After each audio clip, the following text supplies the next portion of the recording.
I've been scouring around, obviously, on the Google Play Store, and on the early access is a brand new 4X city building game called BUGTOPIA Survival, and I'm going to check it out and showcase to you guys what I've been playing on the last few days and why this could be potential a new game that you might enjoy.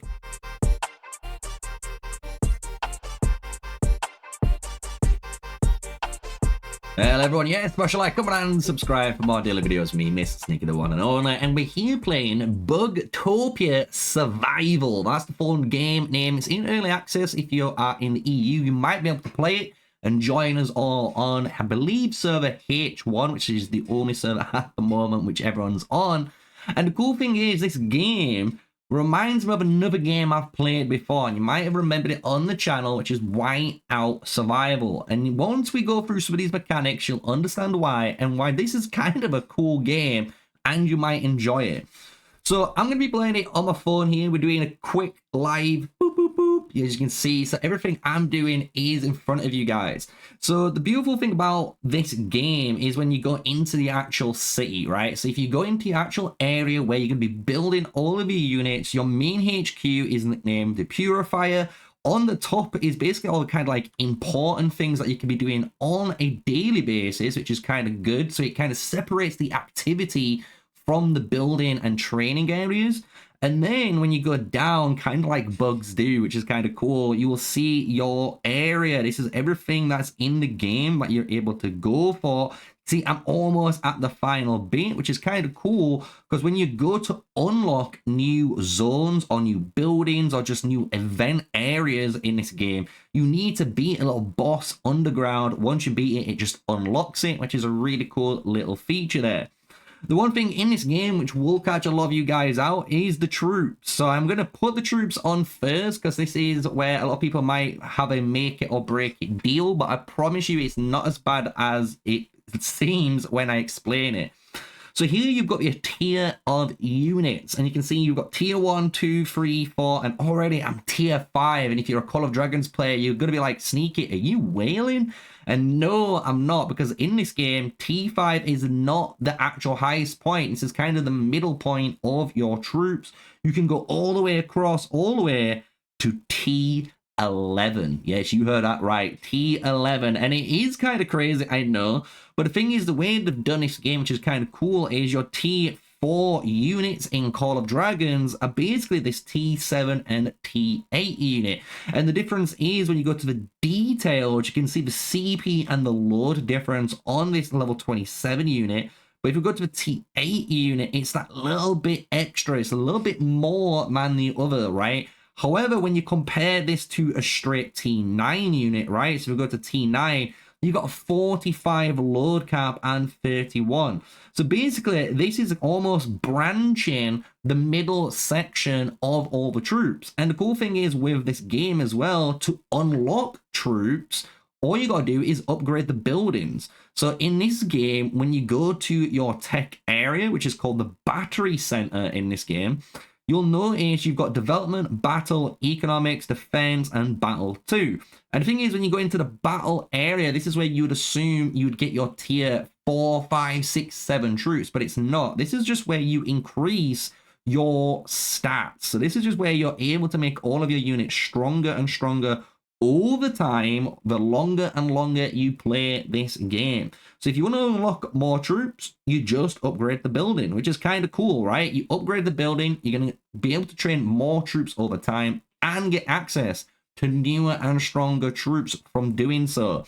So I really do like that feature. When we go into the little hero area, so if you click on this little hero area, all the heroes are different types of bugs, and it's kind of cool how you have access, honestly, to so many, and I've been able to get so many, even legendary ones, that quickly, and multiple players on our server are having the exact same kind of treat when it comes to this game. And the cool thing is, when you go to the not obtained, look at how many legendaries I still haven't got in this game. There's quite a lot to get.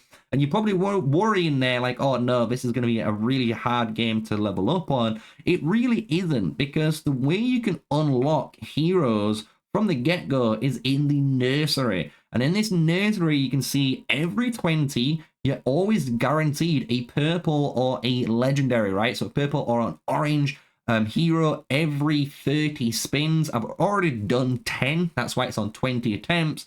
But if I do 10 here, and hopefully we get a pull 10, it will reset that whole marker. So we didn't, luckily enough, get it there, right? So if we go back out, you'll see I'm on 10 attempts. So if I get 5 more coins, I will guarantee a legendary or a rare.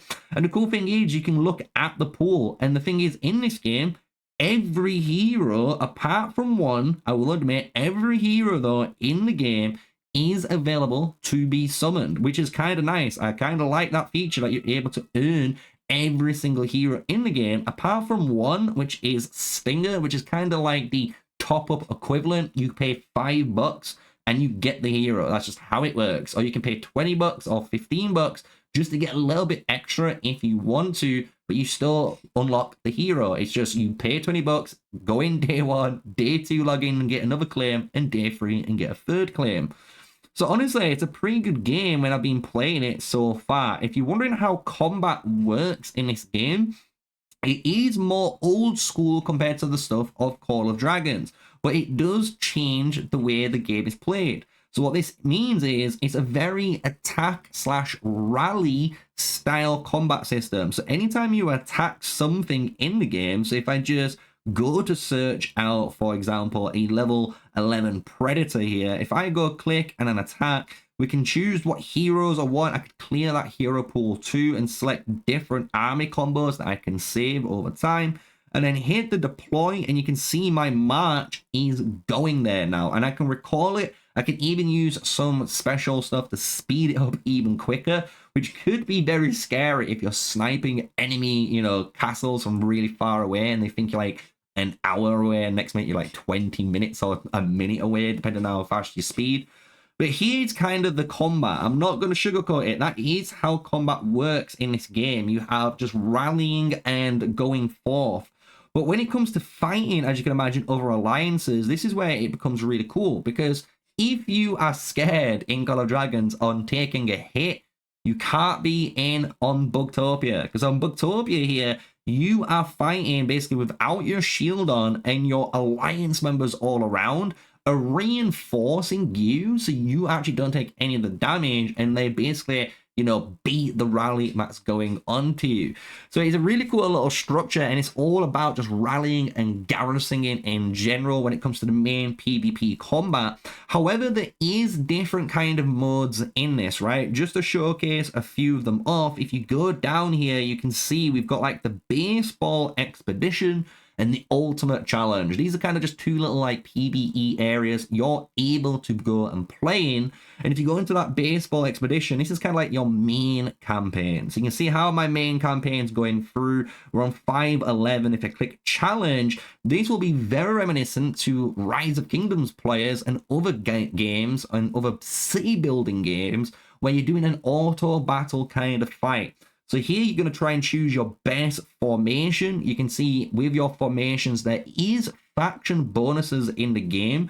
So if you're representing certain factions, so you've got a 3 and 2 split, you're going to get better, you know, bonuses. If you're doing a 4 or a 5 of a singular faction, which is kind of the goal in this game, you're going to have the maximum damage reduction on that account, or on that formation, shall we say. So if you go to start battle here, you'll see how battle is. You are able to go through 4 times. I will put it on 1 time just to showcase the fight in its natural speed, because in order to unlock that 1 times or 2 times or 4 times, even as a free-to-play player, all you got to do, guys, is go through the main campaign. So just remember that the main campaign is going to be the way you are going to be able to unlock them. Even though it does say you have to spend some money, you don't have to. That is optional. And that's kind of the beauty of this game. This game has, honestly, a really good way of showcasing how you can let spenders spend, but you can let free-to-play players play the game and have activity which allows them to grow over time, and they will catch up to the spenders, especially to get the tier 11 and tier 10 troops. Longer and longer they keep playing this game. So we're going to speed this up 4 times, boom, and you can see as we've been fighting here, these really cool animations, right, when we're doing certain effects and certain, you know, ultimates from our different guys, which I like, and I like that kind of just, you know, extra gimmick when it comes to, you know, the emphasis. Even the ladybug there, I don't know if you noticed, but he pulls out the Nokia 3310, boys, and summons missiles to go everywhere.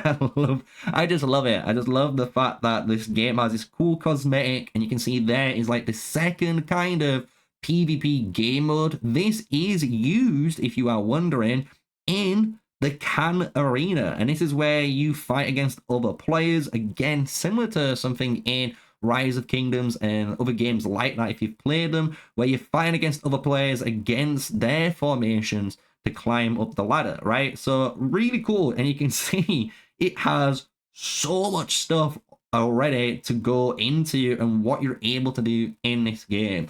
So this is just a first look, first glimpse impression of BUGTOPIA Survival. I will do a couple more videos on it to see how they do over time, obviously, on the channel.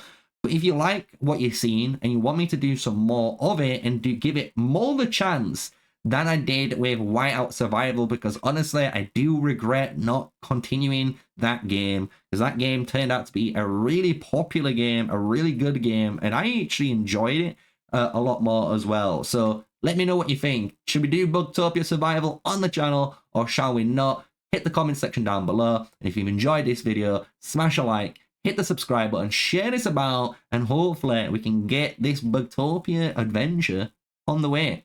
So until then, stay safe, stay sneaky, guys. Peace out.